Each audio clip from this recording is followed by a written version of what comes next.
देखिए, जब कोई कंपनी बोनस शेयर अनाउंस करती है, तो बोनस शेयर अनाउंस होने की वजह से उस कंपनी पर कुछ इम्पैक्ट होते हैं और वो इम्पैक्ट आपको कोई नहीं बताएगा। आज की इस वीडियो में मैं आपको बताने की कोशिश करने वाला हूँ कि स्टॉक पर बोनस शेयर का क्या इम्पैक्ट होता है। अब हम बात करते हैं फर्स्ट इम्पैक्ट की। देखिए, जो भी कंपनी, चाहे वो विप्रो हो या फिर कोई भी कंपनी हो या फिर वो लार्ज कैप कंपनी हो या फिर स्मॉल कैप कंपनी हो या फिर मिड कैप कंपनी हो, अगर कोई भी कंपनी बोनस शेयर इशू करती है तो उस कंपनी का जो ईपीएस होता है यानी अर्निंग पर शेयर होता है ना, उस पर इफेक्ट होता है और ये बहुत ज्यादा इंपॉर्टेंट होता है। और इस कंपनी का जो ईपीएस है, बोनस शेयर अनाउंस करने की वजह से उस कंपनी का ईपीएस डायल्यूशन होता है। देखिए, जब कोई कंपनी बोनस शेयर अनाउंस करती है तो उस कंपनी का शेयर्स बढ़ जाते हैं और उस कंपनी का जो प्रॉफिट है ना, वो सेम रहता है। अगर कोई कंपनी बोनस शेयर अनाउंस कर रही है तो उसके पहले जो प्रॉफिट था ना, उसके बाद भी उस कंपनी का प्रॉफिट सेम ही रहता है जब वो कंपनी बोनस अनाउंस करती है तो। और उस वजह से उस कंपनी का जो ईपीएस है वो गिरता है। अब हम एक एग्जांपल के थ्रू समझने की कोशिश करते हैं। मान लीजिए एक कंपनी है और वो कंपनी कंटिन्यूसली प्रॉफिट जनरेट कर रही है। ओके, तो उस कंपनी का प्रॉफिट है 100 करोड़ मान लीजिए, लेकिन वो कंपनी कॉर्पोरेट एक्शन यानी बोनस शेयर अनाउंस करती है, लेकिन उसके पहले उस कंपनी के total number of share 10 crore थे और उस कंपनी के अर्निंग पर शेयर वैल्यू 10 रुपए थी। ओके, लेकिन जैसे ही वो कंपनी बोनस शेयर अनाउंस करती है और उसकी जो एक्स डेट है, उसके बाद उस कंपनी के शेयर्स की वैल्यू चेंज होती है। देखिए, अगर उस कंपनी ने कॉर्पोरेट एक्शन यानी बोनस शेयर इशू किए और वो कॉर्पोरेट एक्शन इस तरह से था 1:1, यानी एक शेयर पर एक शेयर कंपनी फ्री देगी, तो जब पहले उस कंपनी के शेयर्स 10 करोड़ थे तो बोनस शेयर लाने के बाद उस कंपनी के शेयर्स हो गए 20 करोड़, लेकिन उस कंपनी का जो अर्निंग पर शेयर वैल्यू 10 रुपए थी, अब बोनस शेयर लाने के बाद उस कंपनी का अर्निंग पर शेयर 5 हो गया। अगर प्रॉफिट ग्रो नहीं हुआ तो वैल्यूएशन पर प्रेशर आएगा। जब कोई कंपनी बोनस शेयर इशू करती है तो उस कंपनी के शेयर पर सेकेंड इंपैक्ट होता है उस कंपनी की आरओई पर। आरओई का मतलब होता है return on equity. Return on equity का फॉर्मूला है net profit divided by share holder equity. तो देखिए, जब कोई कंपनी बोनस शेयर अनाउंस करती है तो उसके बाद उस कंपनी की जो इक्विटी है ना, यानी इक्विटी का कैपिटल इंक्रीज होती है और उस कंपनी का प्रॉफिट रिमेन फ्लैट रहता है यानी सेम रहता है। तो उसमें क्या दिक्कत आती है आपको पता है? उस वजह से उस कंपनी का जो रिटर्न ऑन इक्विटी है वो गिर सकता है।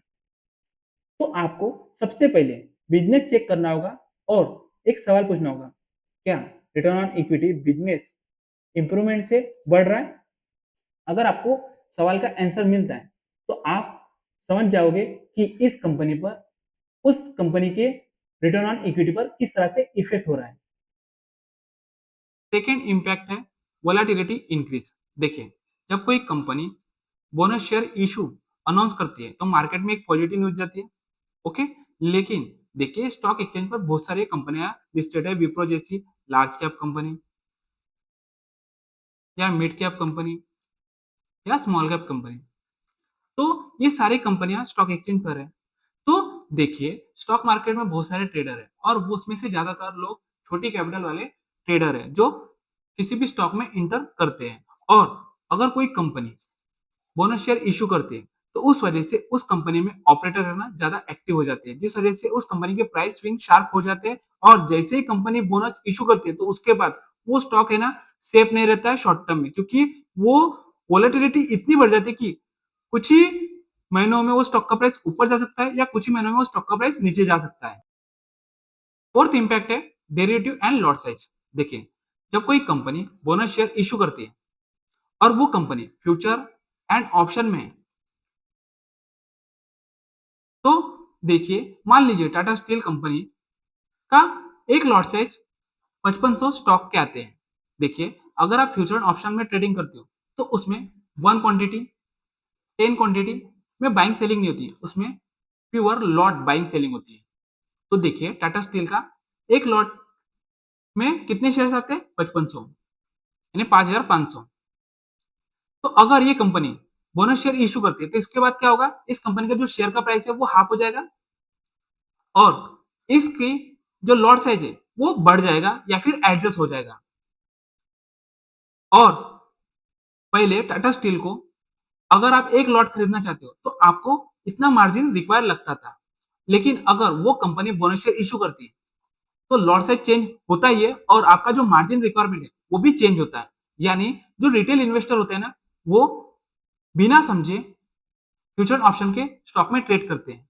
लॉस का रिस्क बढ़ जाता है अगर आप फ्यूचर ऑप्शन में ट्रेड करते हो तो इसका इंपैक्ट आपको पता चला कि कैसा होता है डेरिवेटिव एंड लॉट साइज में।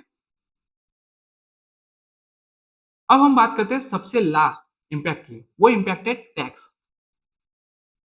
देखिए, जो बिगनर इन्वेस्टर है ना, उनमें टैक्स रिलेटेड कंफ्यूजन होता है और ये सबसे लास्ट इंपैक्ट है। देखिए, विप्रो जैसी कोई भी कंपनी अगर बोनस शेयर अनाउंस करती है, अगर आप उस कंपनी के एग्जिस्टिंग शेयर होल्डर हो तो आपको वो कंपनी फ्री में शेयर देती है। तो जब वो कंपनी आपको फ्री में शेयर देती है तो आपको कोई टैक्स पे नहीं करना होता है।